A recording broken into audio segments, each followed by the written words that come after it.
A maçonaria tem uma visão bem particular, uma visão esotérica sobre quem nós realmente somos. Nesta nossa análise, a gente vai explorar essa filosofia que é bem profunda e que enxerga o ser humano não como uma coisa só, mas como três. É uma perspectiva que, olha, pode mudar o jeito como a gente vê a nossa própria existência. Vamos começar com aquela pergunta que acompanha a humanidade há séculos, né? O que a gente é de verdade? A filosofia que vamos analisar hoje oferece uma resposta bem estruturada, quase como um mapa para a gente entender as diferentes camadas que formam o nosso ser. Beleza, então vamos mergulhar nisso. O primeiro conceito, que é a base de tudo, é a ideia de que o ser humano não é uma entidade única. Na verdade, seria uma trindade, uma composição de três partes que, idealmente, trabalham juntas. E essa é a chamada trindade orgânica, um modelo que nos vê como uma união de corpo, alma e espírito. Pensa assim, o espírito é como o maestro de uma orquestra. Ele não toca um instrumento, mas é ele quem harmoniza e unifica o som dos outros dois, transformando as partes numa música só, coesa. Primeiro, a gente tem o corpo físico. Ele é a nossa âncora aqui no mundo material, né? É a estrutura, o vaso que contém e sustenta todos os outros elementos que nos formam durante a nossa vida aqui encarnados. Em seguida, vem a alma, que às vezes é chamada de corpo astral. Pensa nela como se fosse a energia invisível que anima a matéria, sabe? A força vital. É o princípio da coesão, a cola que mantém tudo unido e funcionando como um ser vivo. E no topo dessa trindade está o espírito. Ele é o princípio inteligente, a consciência que, com a ajuda da vontade, governa o organismo inteiro. É o espírito que dá propósito e direção para o conjunto todo. Agora, o que é bem interessante é como essa filosofia mapeia cada um desses componentes a um centro de ação no corpo. Como a gente pode ver, o corpo físico, que está ligado aos nossos instintos mais básicos, fica ancorado no abdômen. A alma, que é o centro das emoções e da força vital, reside no peito. E o espírito, o princípio que governa, tem seu ponto de apoio no cérebro, de onde ele comanda tudo. Essa estrutura de três partes já nos leva direto para um conflito fundamental, que é inerente a nós. A tensão entre a nossa forma física, que é temporária, e a nossa essência, que é considerada eterna. E essa comparação aqui ilustra bem esse contraste, né? De um lado, o corpo, feito da matéria do mundo, que se junta e, um dia, inevitavelmente, se decompõe.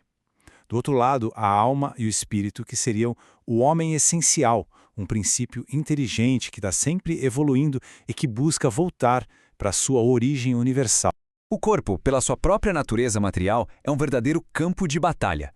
Ele não só exige cuidados para se manter, como também nos inunda com desejos, medos, impulsos. O grande desafio é entender e gerenciar essas forças para que elas não acabem destruindo o conjunto.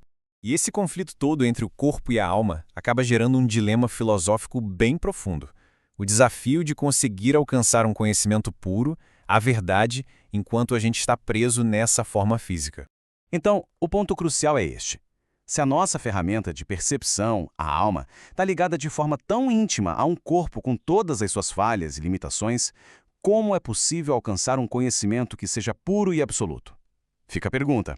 Diante desse dilema, a fonte que estamos analisando nos apresenta duas conclusões, e elas são bem duras. A primeira é que a verdade, com V maiúsculo, jamais será conhecida nesta vida. A segunda possibilidade é que esse conhecimento puro só fica acessível depois da morte, quando a alma finalmente se liberta das amarras do corpo.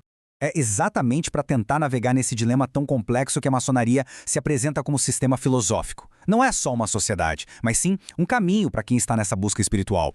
Essa definição aqui é a chave de tudo. A maçonaria é vista como uma instituição que é movida por esse desejo de buscar a perfeição. É uma estrutura que foi pensada para que o indivíduo possa trabalhar de forma consciente na sua própria evolução. E essa abordagem toda se baseia em alguns pilares espirituais. Primeiro, a crença numa entidade criadora, que é simbolizada como o grande arquiteto do universo. Segundo, a certeza na imortalidade da alma. E, por fim, o reconhecimento de que existe um mundo invisível, o Oriente Eterno, para onde as almas um dia retornam. Ok, já passamos pela filosofia abstrata, mas como isso se aplica na prática, no nosso dia a dia? Como é que essa visão de mundo se transforma em ações concretas? E aqui está a lição central para a vida cotidiana. É um chamado à consciência. Cada ato, cada palavra, cada pensamento, tudo tem repercussões que vão muito além do que a gente consegue ver no mundo material. Existem consequências invisíveis.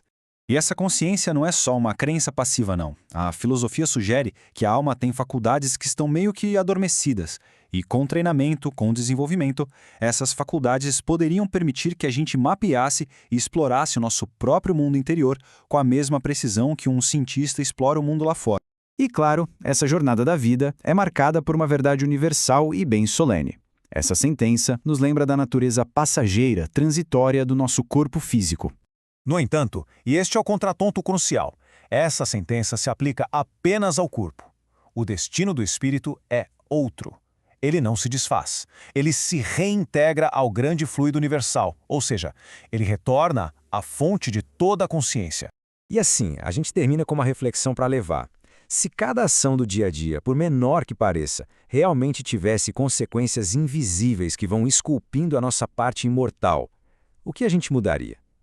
Como isso alteraria as nossas prioridades? Não amanhã, mas no próximo minuto, aqui e agora.